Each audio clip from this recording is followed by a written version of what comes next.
2001 के बाद ये पहला मौका था जब संसद भवन में इस तरह की अफरा तफरी देखने को मिली।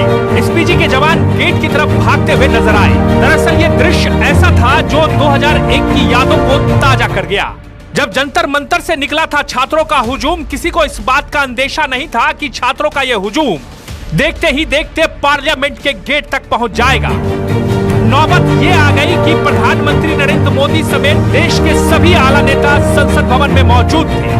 दरअसल मॉनसून सत्र का आज पहला दिन था और बाहर इस तरह के जोरदार हंगामे, लेकिन इस बात का अंदेशा किसी को नहीं था कि यह हुजूम संसद गेट तक पहुंच जाएगा।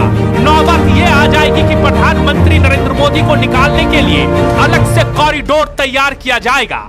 सुरक्षा कर्मियों ने देखते ही देखते पूरे संसद भवन को अपने घेरे में ले लिया।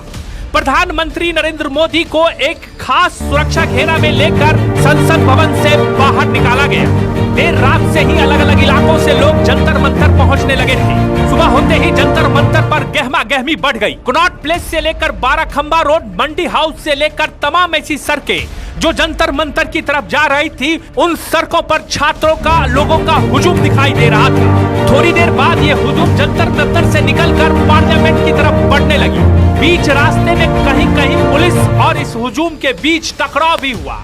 नौबत आंसू गैस के गोले छोड़ने से लेकर लाठीचार्ज तक पहुंच गई। लोग तो ये भी कह रहे हैं कि इस दौरान कई पुलिसकर्मी के साथ साथ इस मार्च में शामिल कई लोग गंभीर रूप से घायल भी हुए। इस बीच ये भी खबर आई कि कॉकरोच जनता पार्टी के प्रतिनिधि जेपी नड्डा से मिलने पहुंचे, लेकिन तब तक ये हुजूम पार्लियामेंट के बिल्कुल करीब पहुंच गया था। जब ये हुजूम पार्लियामेंट के करीब पहुंचा तो पार्लियामेंट के भीतर अफरा तफरी मच गया। संसद भवन के सभी दरवाजे को बंद करने के लिए सुरक्षा कर्मी दौड़ पड़े।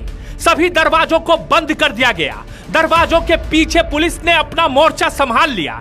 ऐसा लग रहा था कि 2001 का दृश्य फिर से दिखाई दे रहा है। सुरक्षा घेरे में प्रधानमंत्री का काफिला संसद भवन से बाहर